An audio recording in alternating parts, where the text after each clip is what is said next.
안녕하세요. 안녕하세요. 네, 저는 컬러심리연구소 꼴로레를 운영하고 있는 박소영이라고 합니다. 어떤 활동을 주로 하세요? 많은 분들이 나한테 어울리는 색을 찾아서 자신의 외적인 아름다움을 좀 더 상승시켜주고 내면까지 조금 더 당당해질 수 있도록 상담하는 역할을 하고 있습니다. 콜로레가 어떤 상호인지 소개 좀 해주세요. 네, 꼴로레는 이탈리아어로 그냥 컬러를 의미하고요. 조금 더 많은 분들이 컬러에 대해서 좀 더 쉬운 말로다가 해보고 싶어서 꼴로레라는 이탈리아어로다가 상호를 지었습니다. 어떤 고객이 주로 방문하시나요? 보통은 저희 고객님들은 대부분 여성분들이세요. 그래서 10대 후반부터 40대, 50대, 60대 분들까지 계시고요. 한 90% 정도로 여성분이신 것 같고 한 10% 분들이 남성 손님들이 있으세요. 오셔가지고 어떤 주문사항 같은 것이 있으신가요? 보통은 이제 나한테 가장 예쁜 컬러를 찾는 과정이기 때문에 우리가 매일 옷도 입어야 되고 여성분들은 화장도 하시고 또 염색도 자주 하시잖아요. 그러면은 나한테 맞는 옷 색깔이 어떤 게 제일 예쁜지 아니면 머리를 어떻게 염색을 했을 때 조금 더 내가 장점이 돋보이는지 화장품을 어떤 걸 활용을 했을 때 자연스러운 매력이 돋보일지 이제 그런 걸 위주로 상담을 하고 있어요. 퍼스널 컬러가 중요한 이유는요?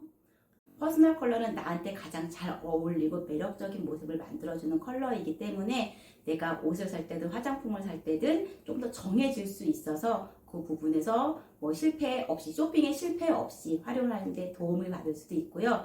특히 이제 중년 이후 분들이 컬러를 알고 나시면은 지금까지는 내가 늘 무채색, 어두운 색깔만 잘 어울리는 줄 알고 살았어요. 그런데 다른 컬러를 대봤더니 나의 다른 모습이 나타나요. 그러면은 컬러에 대한 어떤 고정관념 같은 것들이 깨지고 또 새로운 시도를 할 수 있는 계기가 되기도 하는 것 같아요. 그런 활동 중에 기억이 남는 것 있으신가요?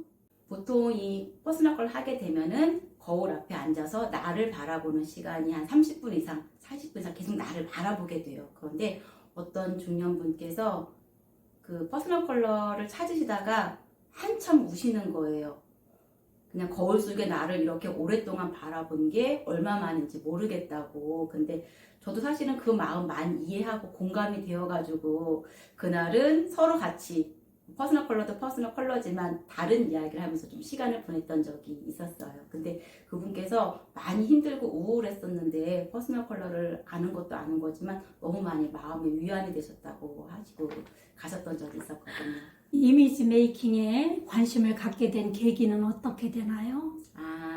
저는 원래는 대학에서는 이공계 쪽으로 전공을 했었어요. 그래서 이제 이공계 쪽에서 연구와 실험 업무를 하다가 결혼 이후에 이제 상담을 다시 공부를 해서 편입을 하고 그래서 그 심리상담 분야에서 뭐 고용지원센터라던가 아니면은 청소년상담복지센터에서 심리상담을 했었어요. 그런데 하다 보니까 일단 제가 너무 많이 마음이 무거워지고 좀 소진되는 경우들이 있더라고요. 그래서 조금은 더 다른 사람들께 도움이 되면서도 저도 좀 쉽고 가벼운 상담을 하고 싶다라는 생각이 들어서 퍼스널 컬러와 색채 심리 그리고 이미지 메이킹 쪽으로 조금 더 제가 관심 있고 잘할 수 있는 분야 쪽으로 특화를 시켜서 지금까지 하고 있습니다.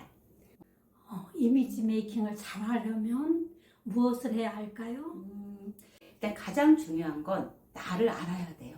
내가 어떤 좋은 점이 있는지, 어떤 강점이 있는지, 장점이 있는지 이런 것들을 알아야 나한테 여러 가지 시도를 하고 그런 시행착오 속에서 조금 더 나한테 잘 어울리는 모습을 찾아갈 수 있다고 생각을 해요.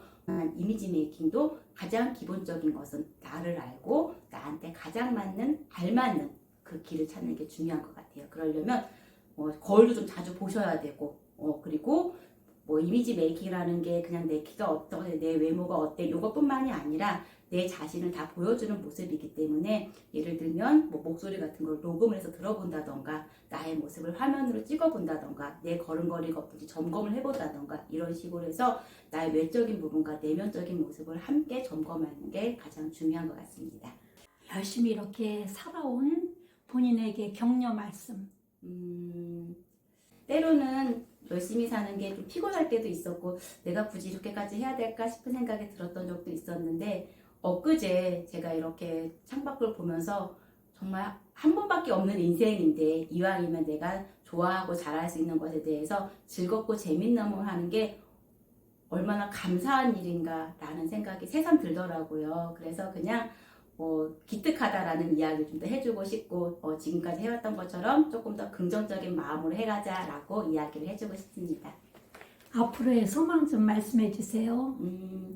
저는 다른 사람들한테 제가 어떤 도움을 줄 수 있을까에 대한 고민을 좀 많이 해왔어요. 그래서 상담도 그렇게 진행을 하게 되었고, 또 요즘에 제가 관심이 있는 건 책을 쓰는 거에 좀 관심이 많이 생겨서 이제 작은 출판사 하나도 이제 설립을 했어요. 내 버킷리스트 중에 좀 책을 쓰고 싶어 하시는 분들께 좀 더 내 인생을 정리하고 나를 돌아볼 수 있도록 책 쓰는 코칭을 앞으로는 좀 더 많이 해보고 싶다 생각도 하고 있습니다. 소망하시는 일 다 이루시고 정말 감사가 넘치는 가운데 행복하시기를 바랍니다. 아유, 감사합니다.